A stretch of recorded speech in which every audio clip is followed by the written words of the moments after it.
Welcome to the Lepanto Institute's General Quarters. General Quarters is a naval term declaring an urgent threat to the ship and requiring all people to go to battle stations. Today we are honored to have with us Dr. Michael Raiger.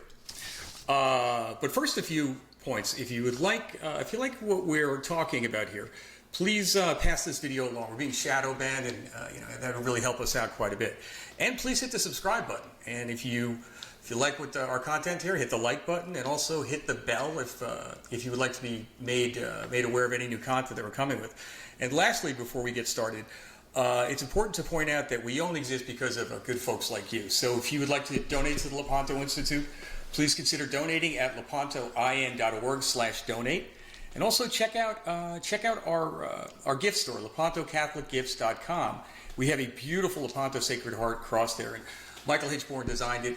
And he's got his signature on the back. It's solid sterling silver. It's magnificent. We're recommending that you get this blessed because we're viewing it as a sacramental. That being said, there has been quite a bit of talk lately about this thing called the Great Reset. And even some people are talking about, are we in the Great Apostasy? Today we are with Dr. Michael Raiger. And he's going to address such questions as what is the Great Reset? How did we get here? What's the historical perspective? And I think actually I've talked to him in the past on this, and I think it's really going to be worth your time, and it's going to be an excellent discussion. But first, a quick background on Dr. Raiger. He received his BA in Philosophy and History at the University of Iowa. He got his MA at Boston College and did his dissertation at NYU, where he got his doctorate. He has taught at such esteemed institutions as Boston University, Boston College, St. John's Seminary, Ave Maria University, Florida Atlantic University, Honors College. He's authored 15 articles, has contributed to several scholarly books, originator of Ancient Mariner Productions, writer of poetry, practicing Catholic and frequenter of the sacraments, because I see you all the time. And in all sincerity, a much-loved teacher, as I've heard directly from some students around here who talk about you glowingly. Dr. Raiger, thanks so much for being here. And listen, we've had this discussion before. Jump right into it. I think your content is fascinating. Okay, so the Great Reset, in my mind, of course, it has to do with economics, but there are other cultural and intellectual issues that have led up to this, because we're led into thinking certain things, sure, and have certain assumptions. Well, those assumptions weren't always the case, and they have a history. And it's pretty clear that the prevailing philosophy behind the Great Reset would be called an enlightened one, right? Enlightenment thinking, right? Right. And largely, this is thinking determined by science. Yeah, can I frame it up for the folks at home, and you tell me if I'm wrong here, okay? You start with the Protestant Reformation, right, where it was sola scripturis, and it was Scripture alone, which is, oddly enough was never in the Bible. And then we have the Enlightenment, where we divorce faith and reason, right? And now we're literally what is the term Bennett used? Scientism. Scientism. Right. And so now we have only reason, no faith, and let's face it, we can reason our way into anything. Bottom line is, correct me if I'm wrong, the Enlightenment was, and all of this ties into a diabolical, slow, incremental push to challenge natural law, specifically with the family, institutions, little by little. Is that fair? Yeah. Okay. So its origins largely come from Francis Bacon and Descartes, and I think Bacon is a much more important figure because Descartes doesn't really set up any rules for science and the mind that become a method. Okay. Bacon develops a method. So he writes a work called Novum Organum, the new method of Novum Organum? Novum Organum, okay. 1620. It's published 400 years ago last wow. year. And it's the new method of investigation. Right? Okay. It's part of what he calls, and this is either a coincidence or not, it's part of what he calls the Great Instauration, or the Great Renewal, or familiar. Or the Great Reset. All right. Right. So what is it a resetting of? And that reset now has already taken place. And I'd like to explain the origins of how we've gotten to that thinking where we're not even questioning anything. Most people are just accepting the prevailing attitudes of Yeah, this is scientism. interesting. You're telling me a little bit about this. Keep going. This is cool. Yeah, so it's a new method of thinking, but it's a critique first. Okay. Before he sets up what he calls the methods of observation, there is an impediment to this, and that is the whole history of ancient and scholastic philosophy and theology, right? Which has human beings at the center of nature, Yes. higher than nature, and in contact with God. The Almighty, So right. if you can, what's fascinating about the project is one of his first moves that he makes is that he rejects that idea that human beings are made in God's image. He thinks that human beings are fallible, we make mistakes, our senses are wrong, we use our imaginations to think. So, and this is a quote directly from the Nova Organum. He says that God's true stamp is in nature, not in the human being. This overturns the entire tradition of Catholic theology. Right. And it goes against Genesis too, right? Right. There's the project has to get reset. The project of thinking has to get reset, and his object of attack is the intellectual tradition and the intellectual product of the church. Yes. Okay. Aquinas. Aquinas, Right. Plato, Aristotle, Sure. Right, Augustine, Bonaventure, the whole deal. Yep. So one of the arguments he makes is that nature displays more regularity. People make mistakes, so we should just follow what is more regular. And of course, more people who study science realize that these laws are really difficult to actually establish. So what's fascinating about and you'll notice the things I'm talking about have corresponding elements in what's being implemented right now. And the first is that he claims you don't argue against scholastic philosophy and theology. You don't argue against Plato and Aristotle. You just ridicule them or satirize them. Oh, this is great. Or I don't know. Or reject them. I can't relate to anything going on today with that. That's brilliant. So let me forgive the question, but is this something that this was part of his playbook? Yeah. Right, Saul Alinsky. This is Saul Alinsky. He articulates it at the very outset. He goes further. Go. He says, my method of critique cannot be subject to the one who is being criticized. In other words, they're not allowed to use arguments against me to attack this position. I'm insulated. I'm insulated. My method, because I'm better than you. My method of critique, exactly. I'm smarter than you. So yeah, the subject of critique can't answer any charges. Okay. Yeah, sounds familiar. So he begins to sort of question the use of words, and one of the things he says, and this is to some extent true, right, that things like ethics and God, yes, right, they are about spiritual matters, and you can't prove them, right, like you can.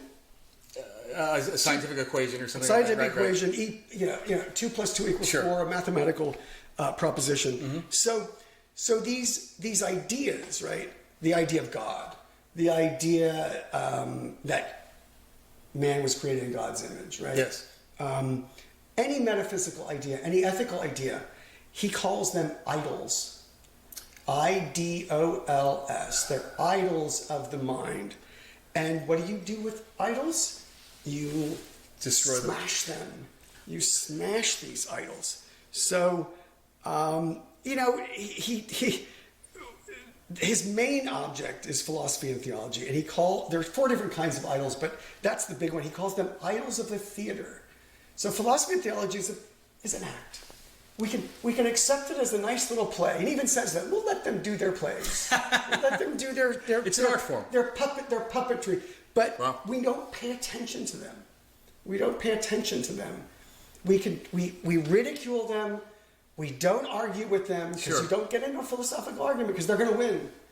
He recognizes that. Oh wow, interesting. So, and we got to get.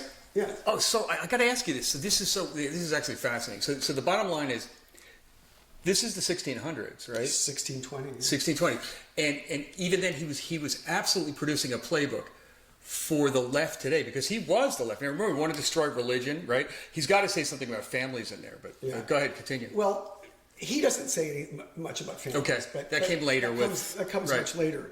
But what he wants is order, right? He look. We've got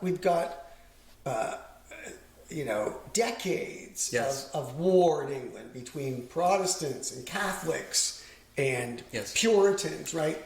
So he's in control. The Church of England is in control. We abolish these religious disagreements so we can impose order and peace. And whether this was something that he thought was good or not, or whether it was a project to go somewhere else, it's clear that where it's led is exactly what you're saying, right? It's a playbook for thwarting anybody who has a religious idea or an ethical idea that they want to bring into the public square. And much like today, it sounds like a power play. Yeah. That's really what it is. I mean, he was in the elite class of the intellectuals, so he wanted the power, and this is a way to get it. It's really things haven't changed. No, and I'll explain exactly how he does this in terms of public debate. So one of the things he critiques immediately, right? So the mind it produces idols, right? We can't verify them, so we just ignore them. But the other thing he was deeply antagonistic towards was the idea of human desire. He thought human desire and human willing would impose rules on to nature. So he said we have to get rid of wishful thinking. And we'll call that the free market. Well, intellectually we'll call it objectivity. Okay. And if you've got objectivity and religion and theology has subjectivity, well, you can... Now, this isn't the way science works. Right, exactly. Science works in a more complex way. But notice what it does. It gets rid of ethics. Right. Right? So science, if it can do, right, then it will do. And you shouldn't be able to criticize it by bringing in some ethical proposition. So there's something else interesting about this. Do you notice? When human beings are suspect and nature follows its own path, well, nature's a lot better than us. You've got the new ecology, right, where we're just messing everything up by the things we're doing, and we got to let nature take over, right? This is a whole crowd that's working right now. Absolutely, it's a form of pantheism, and also as I'm listening to you, it's identical to the playbook today, even from our own Pope. Yeah, well... that's another story. Right? That is another story. Yeah. But sure, this idea that somehow... But of course, what does it presuppose, right? That science just operates in this world? No. Scientists do science. Right. And policymakers implement them. So if they're objective, they can't be criticized. And of course, we know they have agendas. We know they have things they want to implement. So... The problem with objectivity is that it just creates a space for those in power who want to impose what they call scientific laws, right? There might not be good science behind them. So it doesn't eradicate human desire. It just creates this sacrosanct space where the scientists can operate. Ethics be damned, right? Ethics, right. Theological issues go out of the way. The medicalization of sexuality.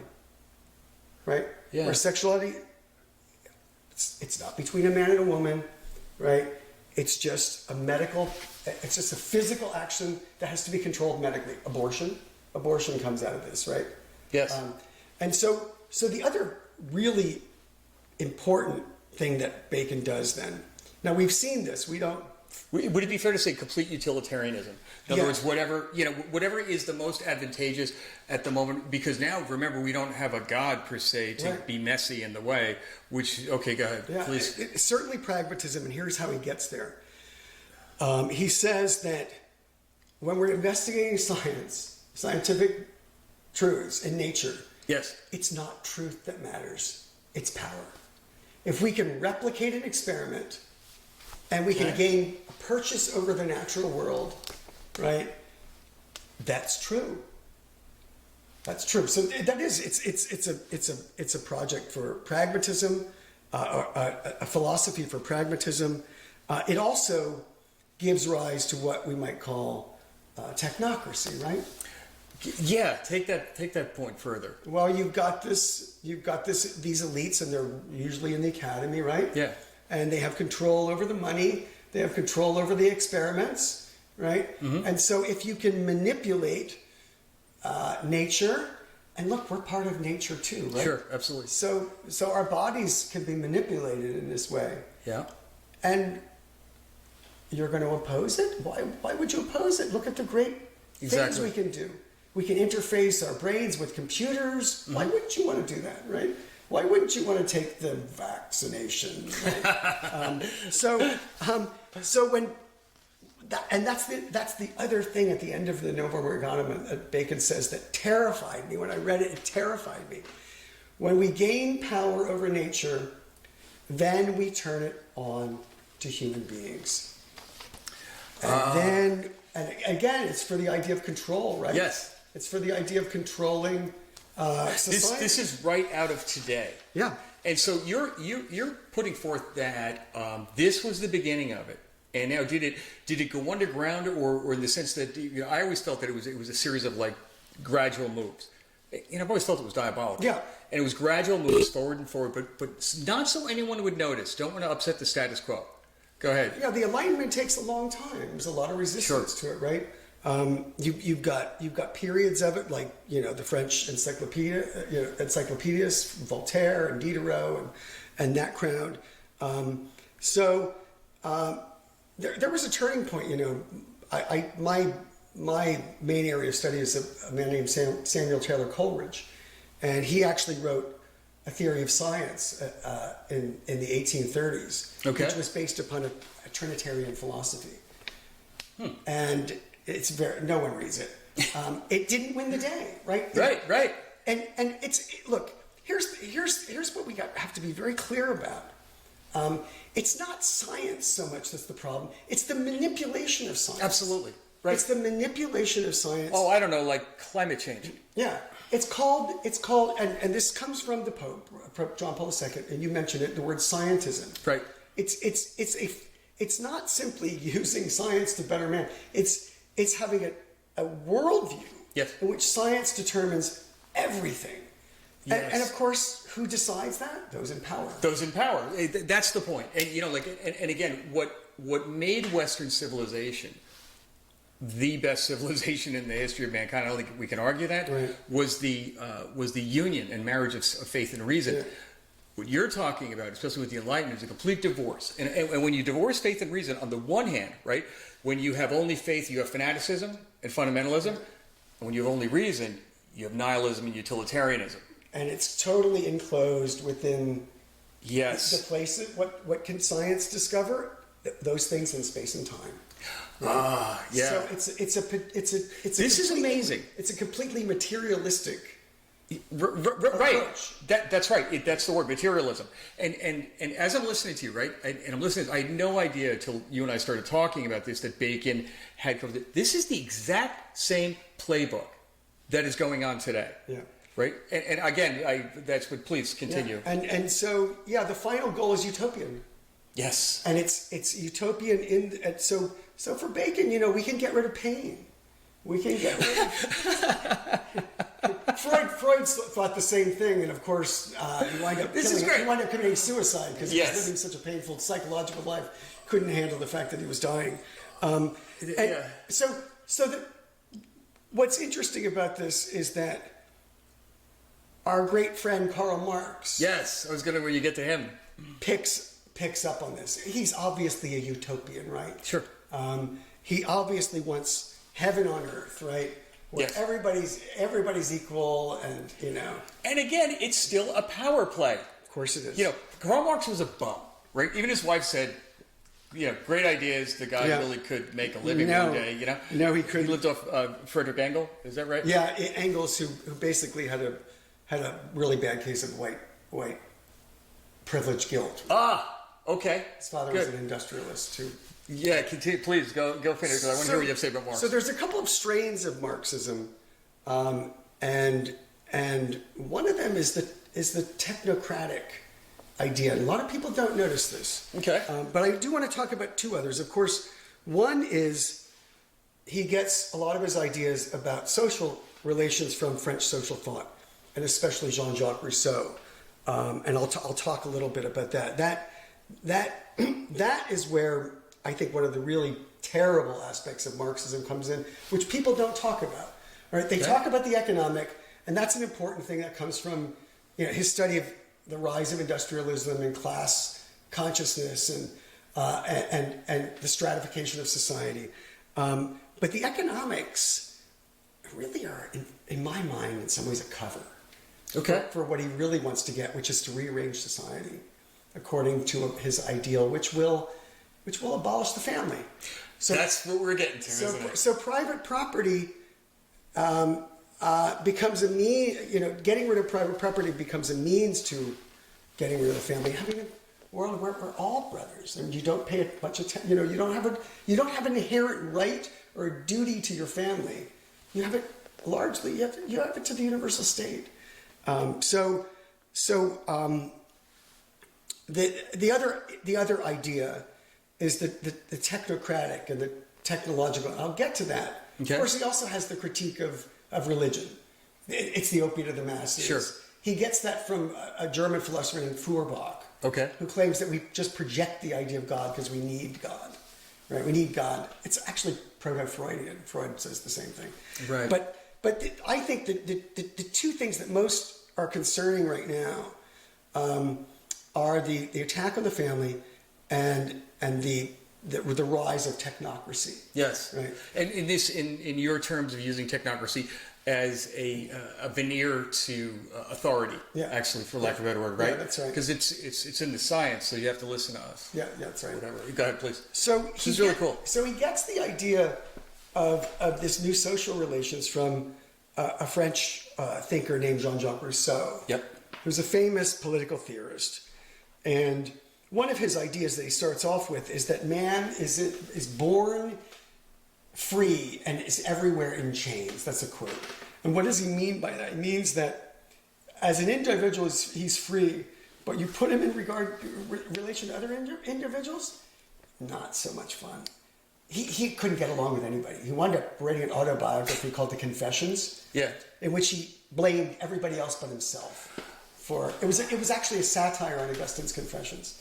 You're kidding. You got to remember, you wouldn't know this unless you knew Rousseau's life. He fathered like 7 or 8 children. No, I didn't know that. Never paid any attention to. Was he the guy who wrote about the noble savage? Was that him? Yeah, that's Rousseau. Yeah, and I think he was misquoted because that was the idea that not that Indians were noble or in themselves, it was just that they could walk the land freely and hunt, I think, or something. And if we all got to that state of nature, we'd be fine. We wouldn't have relation. We could do what we wanted. Multiple sexual partners, no responsibility. Yeah, it sounds awesome. Actually, just wait that in. He says this in one of his books. And he had no friends. No, everybody. He alienated everyone by the end of his life. Everyone. People who helped him and tried to help him. So at any rate, the idea of the social contract is quite simple. Individuals are part of a social group. Okay. All right. And they implicitly have this contract with society. And what they do is they give up, because everybody's antagonistic, they give up their individual rights for order, peace. Sure. Right? And you give that up to this theory that he calls the general will. Now, how to put this in practice is, I'll explain that in a moment. Wow. Okay. But you get rid of all of your individual interests, desires, your rights to your family. Sure, you bow to the collective. You bow to the collective. So the general will is a wholly secular idea, right? But because it has the impetus of everybody, it's infallible. Of course. He says the general will is always right. Yes. Always right. And if you challenge that, then you're mercilessly either beat, canceled, harangued. It's the same story today. This is the exact same playbook. Go ahead, please. By the way, I forgot to point out something that Francis Bacon said that's really important that you'll probably recognize. If you can do the idols of the theater, right? You can do philosophy and theology, but if you persist in presenting it in the public square as real ideas, this would be good. You should be incarcerated. Oh, there we go. We got it. You can't do philosophy and theology if you pretend. It's a nice exercise of the mind. But if you try, it literally says this. We have to get rid of this for the order. I'm sorry, but I'm gonna let that hang there because this is just. Are you kidding me? This is what we're looking at now. This is what he says. Cancel culture. This was 1620. Wow. Again, and please keep go because I want to go to another area. But go ahead. So you see the origins. Yes. This is Marx's idea for communism, right? Mm-hmm. Private property becomes an institution which allows families to exercise their rights and have some role over their children, right? Sure. Educational role over their children. This debate raged in the 60s and 70s. And guess who lost? We know what's going on right now in society. Right. It all gears towards the state and not towards the family. And who knows where that's going? Well, we kind of. I'm a little bit worried. We had a hint last century. Yeah. How it ends up. Yeah. So the question, of course, as I pointed out, the general will is a theory, right? Yes. Who decides? Well, the state. The state, but who controls the levers of state? Well, the people who like to tell other people what to do. The people who want power, right? Nobody. Eisenhower said nobody but a madman or a loser would want to be the president of the United States. Yes. Right? He famously said that, right? Yep. So these people who want power are very suspect, right? Yeah, and this actually speaks to another area that I want to go into too far. But you think about it, mankind has always survived on the strong alpha, whether it be about years ago tribalism, right. and we're seeing it play out now. People will hand over, and it comes down to this point as you're pointing out very, very well. People will hand over their liberty. They don't want liberty. Yeah. Too much responsibility. Yeah. They'll hand it over all day long for the illusion of security. And I don't want to interrupt you anymore. Keep going because but I think, and I'll make this statement that this is diabolical. Well, I wouldn't disagree. Yeah, we can't prove that. Anything that denies God and sets up human beings and viciously attacks natural law as an idol. Yes. As an idol. Yes. And if we have time, I'll get to Newman, who talks about. Oh, right. Yeah. But, please, but let me just interrupt you. I'm enjoying one last point about it. So the dictatorship of the proletariat. Marx even stumbles around this question. And yes. You read this in some of his writings, especially Communist Manifesto. Who since everybody's in chains by capitalism, yes. right? And the structures, economic structures, inform the mind. Who's smart enough to figure out, hey, I got to get out of these shackles? Well, those who are little, Marx. Absolutely. That's always right. And Lenin, Nikolai Lenin. The elite. Who realized that if the Russian Revolution is going to take hold, or Bill Gates, George Soros, you've got to break a few heads. Yes. You got to break. For the greater good. He couldn't listen to certain music because it made him feel sentimental towards other human beings. He couldn't listen to certain classical music. Can't have that. Lenin. Really? Yes, it's a fascinating idea. Yeah, he just couldn't listen to it. So you got to break heads. You've got to be able to impose this. Rousseau says if you don't want to join, you have to be coerced. You have to be coerced to be free. Or incarcerated. But think about that. Sure. The irony of that. Coerced to be free. Again, diabolical inversion. Yeah, it's an inversion. So what's interesting, Marx writes an essay. It's fairly famous called "The Holy Family." Oh yeah, you're telling me about this guy. Holy Family, and it's meant to be a blasphemous. It's meant to be blasphemous. Sure. It's meant to be a satire. But the Holy Family for Marx, because again he adopts Rousseau's idea of all against all. Okay. Right. The family is a social unit and an economic unit which has to destroy all the other families, right? We know good businesses don't work this way, right? Yeah, right. They cooperate, right? And societies cooperate. No society can go further except on cooperation, some form of cooperation. You have the knuckleheads along the margins who want to mess things, but you don't do business with them, right? But now you've got a philosophy. Now you've got a philosophy, and it took hold in Russia, right? It took hold. Yep. So the idea that, and this is why I think for Marx, the economic thing was a cover for attacking the family. Ah, yeah. You undermine the family, and then you can undermine religious education. Wow. Yeah. The other thing he said was, we have no soul. So because we're material beings, we really don't have real identity. And the reason he thought to do that was because if you could get rid of the soul, what else doesn't exist? I mean, if you don't have a soul, God. I mean, certainly, it's the next logical thing, right? Don't go after God. Just reduce the human being to material categories. Get to the part where, if I jump in, but I'm really interested to hear your thoughts on this. But is this all based on class warfare too? Yeah, in order for this to work, like, because you mentioned the Russians, it popped into my head, the kulaks. Yeah. Kulaks, right? Yeah. Just they're the problem. Yeah. Kill them. Yeah. And take their stuff. This is this is as old as time itself. Yeah, the class warfare is the big thing. But notice how more insidious it is, right? It's within the class, right? Yes. It's within the bourgeois. Right. So you give them you throw a bomb in their midst, and then they're going to, Right. And so this is why it's a deadly attack on religion, and this is why it took a communist country, and look, he didn't notice what he didn't do. He didn't go after the communists head on. No. What did he defend? He defended the rights of the family. Yep. He defended the rights of religion of the individual to worship. Yes. Right. He knew what was at stake. Yes. He also knew his limits, and he was not going to light a match and he was going to stay in his lane. Yeah. So the strenuous, heroic defense of the family, right? And what else did he know? He knew the Fatima message. Oh, yeah. Right.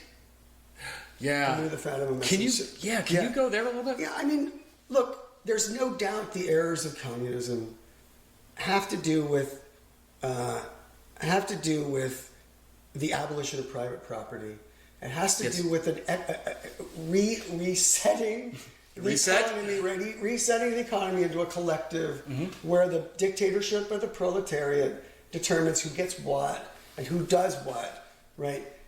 But the Marxist element of that, right? The errors of communism are the attacks on the family, and of course this is what Lucia has said, right? Yes. She has talked about and who can't deny the family as under, and I know this for a fact, under diabolical, demonic attack. Absolutely. From left and right, from all different corners. We both know this. We've seen it a million ways since Sunday, but yeah. So I think we really need to be in tune with that idea of the errors of communism. Yes, private property, the attack on private property, but let's get to the spiritual elements. The spiritual elements are the key things. The regaining of the family and the authority of the family. And of course, our relationship to Christ. Yes. Our relationship to God. This is powerful stuff here. So the great apostasy is the final implementation of this, right? You know, the final implementation of a secular approach to the economy. Yes. And to the organization of society, but especially to family life. And John Paul II saw that this was the whole source of moral education and ethical education in the church. Yes. So I think this is a really important element of the Fatima message. And we need to get in touch with that idea of the family. Beautiful. And the defense of the family. And it's what John Paul II talked about. And then, again, of course, that whole idea that the individual doesn't really matter. The souls are kind of, there are a number of Marxists in the 20th century who just claim that the soul is a name, right? That refers to nothing. And by the way, that's what that's what Bacon said. You bring in ethics, you bring in philosophy, metaphysics. It's really about nothing. It's words about nothing. So we let them play over there. Let them play in their their sandbox. Oh my God, they this get is out of the scary. sandbox though. No, Johnny can't do that. No, I don't want to throw this off, but I'm thinking to myself, okay, and so now here we have Pope Francis, who I have heard, actually I've read what he said, that we should be beholden to the UN, that collectivism is a good idea. I've heard all these things, right? Where he's in the Vatican with guys like Jeffrey Sachs talking about sustainability, redistribution in the Amazon. I'm like, what? So my point is, I guess the question to you is, and sorry about the interruption, but if the Catholic Church has always been the firewall in Western civilization, which I would argue it has been, yes. What now? Well, tough question, I know. Well, I mean, I've been reading a lot of one of my other deep philosophical theological interests is John Henry Newman, the Father John Henry Newman. Oh yeah, right. And I've done some work on Coleridge and Newman, and I actually have a book that I've written that I had a hard time getting published, but I think it should be published. I think it's a really good book on Newman's the origins of Newman's thought from Samuel Taylor Coleridge. Coleridge, by the way, just to throw this one out, his term for the symbol as a religious symbol was that it's consubstantial with the truths, of which it's the conductors. Does that sound sacramental to you? That it's interesting that interesting use of words. Benedict knew of the lineage of Coleridge's philosophy, and the liturgy, the liturgical prayer now says consubstantial. With the Father, right? And of course, Coleridge got it from Nicaea.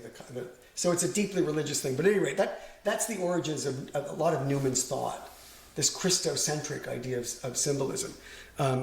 But that could be a topic for another time. It's a heady one, I have to admit. But Newman, what's interesting about Newman, and this is where we can get into the great apostasy, because he knew what it would look like. And a couple of them fit with this whole thing that I've been talking about with Francis Bacon. One not coincidental fact is that Newman was canonized on October 13th of 2019, 1 year before on the 99th Fatima anniversary of the miracle of the sun. Right. I don't believe this was a coincidence. I love him. By the way, Newman, when we get off air, I'll tell you a bunch of Newman, crazy Newman things. We'll save that for the cigars later. Newman got me a job, for one thing. Really? It was clear. We'll talk about that. Okay. But so I have a special devotion to Newman.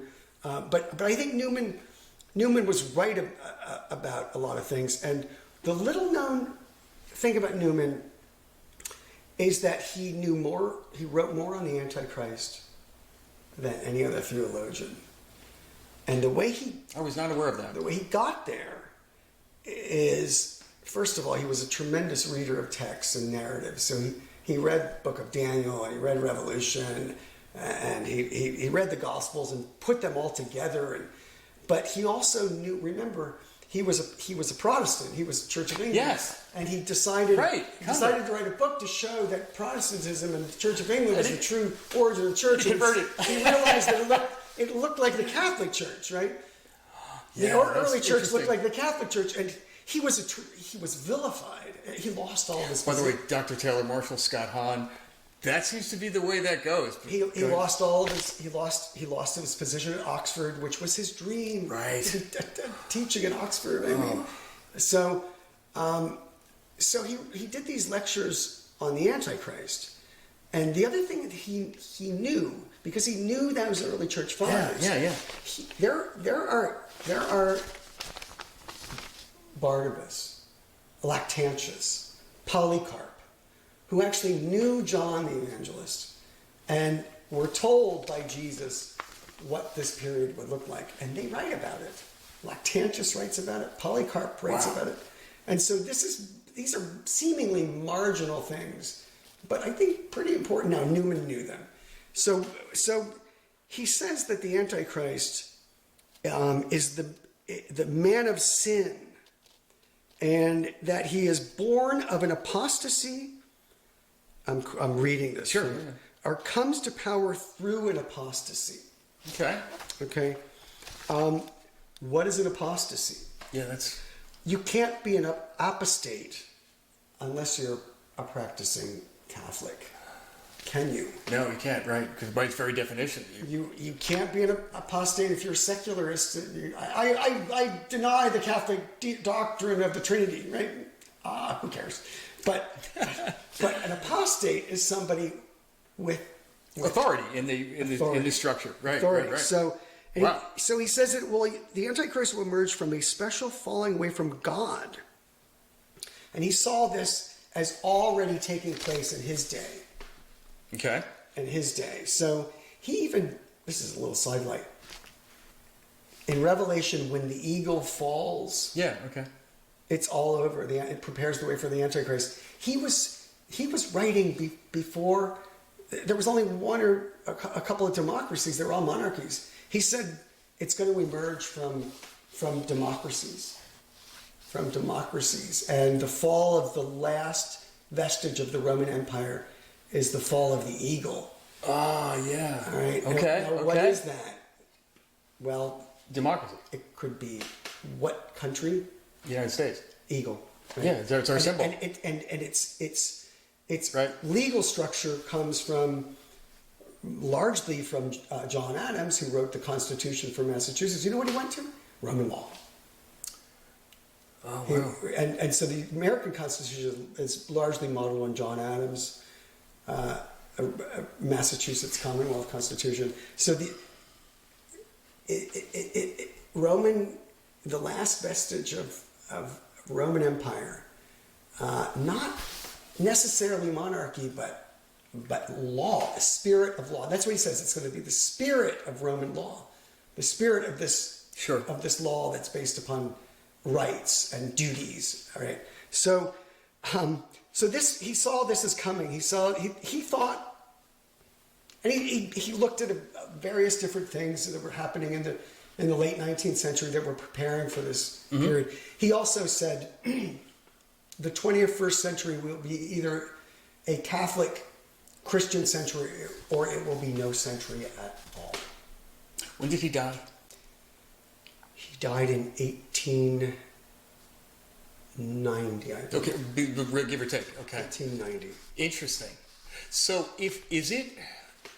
I guess what I wonder is, first of all, this has been really interesting. Can I make one please, more crazy yeah, point? by all means. And this has to do with not only the mark of the beast, but why the mark of the beast is a particularly Enlightenment, pragmatic, scientistic idea. He said that one of the ways this will be implemented will be by making numbers and not the truth the grounds of judgment. So to turn everything into a statistic, right? Yes. To turn everything into a number. Scientism. What was the other one? Technocracy? Technocracy. Right. Oh, wow. So this idea of numbering things, right? Rather than looking at individuals, he was a great defender of the uniqueness of each individual. Each individual had its own particular role in the world that God wanted to fulfill. So you reduce those to numbers, right? Sure. Well, you've got statistics, and you can manipulate these things all the time, right? So he saw that Enlightenment idea of, I don't know. I'm thinking of, there's a certain virus running around, and there's this bizarre thing where we have to wear these diapers on our face, and they're always citing numbers. I'm just throwing it out there, Doc. No, it's true. It's true.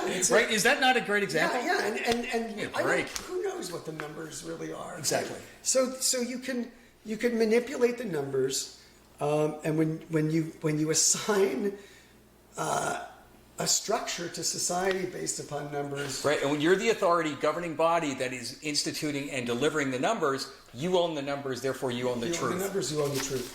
Yeah. Wow. So Newman saw this. He was certainly prescient, I think prophetic. The other thing that he said that fits with what Bacon said, the utopian idea, right? He said that suffering under the Antichrist, this is from the book of Revelation, will be greater than any other.